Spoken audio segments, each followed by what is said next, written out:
Education sector से एक बहुत बड़ी खबर सामने आई है। पिछले कुछ सालों से अपनी एफिशिएंसी और स्पीड के लिए चर्चा में रहने वाला बिहार स्कूल एग्जामिनेशन बोर्ड यानी कि बीएसईबी अब देश के सभी बोर्ड्स यहां तक कि सीबीएसई से भी आगे निकल गया है। बिहार बोर्ड को बेहतरीन कामकाज, निष्पक्षता और पारदर्शिता यानी कि ट्रांसपेरेंसी के लिए एक साथ 3 इंटरनेशनल ऑर्गेनाइजेशन फॉर स्टैंडर्डाइजेशन यानी कि आईएसओ सर्टिफिकेट्स मिले हैं।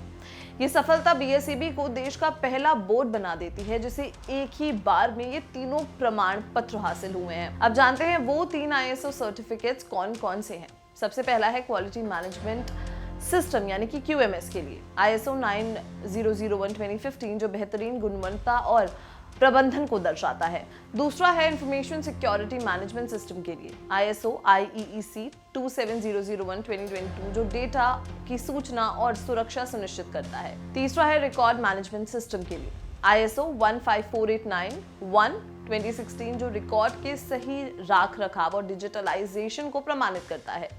गौरतलब है कि सीबीएसई को अब तक इनमें से सिर्फ 2 क्यूएमएस और आईएसएमएस के लिए ही आईएसओ सर्टिफिकेशन मिला है। बिहार बोर्ड के चेयरमैन आनंद किशोर ने बताया कि पिछले कुछ सालों में आईटी और टेक्नोलॉजी के व्यापक उपयोग से पूरी परीक्षा प्रणाली में रेवोल्यूशनरी बदलाव लाए गए हैं। इन सब से प्रोसेस ज्यादा विश्वसनीय और स्टूडेंट फ्रेंडली बना है।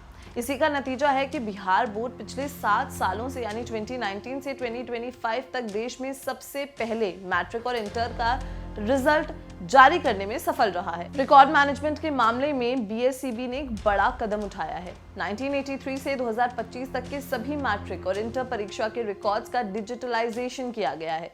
इससे ऑनलाइन वेरिफिकेशन प्रोसेस आसान हो जाएगी जो जनवरी 2026 से शुरू होगी। बोर्ड में ई ऑफिस प्रणाली और एंटरप्राइज रिसोर्स प्लानिंग यानी कि ERP इंप्लीमेंट किया गया है। अब सारी फाइल्स डिजिटली मूव होती हैं और सारा काम कंप्यूटराइज्ड हो गया है। ऑनलाइन रजिस्ट्रेशन, ई कार्ड, ऑनलाइन फीस कलेक्शन और रिजल्ट जारी करना तेज हो गया है। सुरक्षा और स्थिरता के लिए बिहार बोर्ड ने 200 टेराबाइट यानी कि TB कैपेसिटी का एक state of the art data centre स्थापित किया है जिसमें सारे रिकॉर्ड्स पूरी तरीके से सुरक्षित हैं। साथ ही OFSS यानी कि online facility system for students की सुविधा से 2018 से 2025 तक के बीच 96 लाख से ज्यादा एप्लीकेशन सफलतापूर्वक लिए गए हैं। चेयरमैन आनंद किशोर ने गर्व से कहा कि सीबीएसई को छोड़कर देश के किसी और स्टेट बोर्ड को ये उपलब्धि हासिल नहीं हुई है। उसी वजह से दूसरे राज्यों के बोर्ड ऑफिशियल्स यहां आकर बिहार बोर्ड की परीक्षा प्रणाली को समझते हैं और अपने अपने स्टेट्स में उसे फॉलो करने की कोशिश करते हैं। बिहार बोर्ड ने परीक्षा प्रणाली में एक्सीलेंस का नया मानक स्थापित किया है। तो बिहार बोर्ड की इस अचीवमेंट पर आपका क्या कहना है, मैं कमेंट सेक्शन में जरूर बताओ। अगर ये वीडियो पसंद आई हो तो लाइक और शेयर करना बिल्कुल भी ना भूलें और देखते रहें जागृत।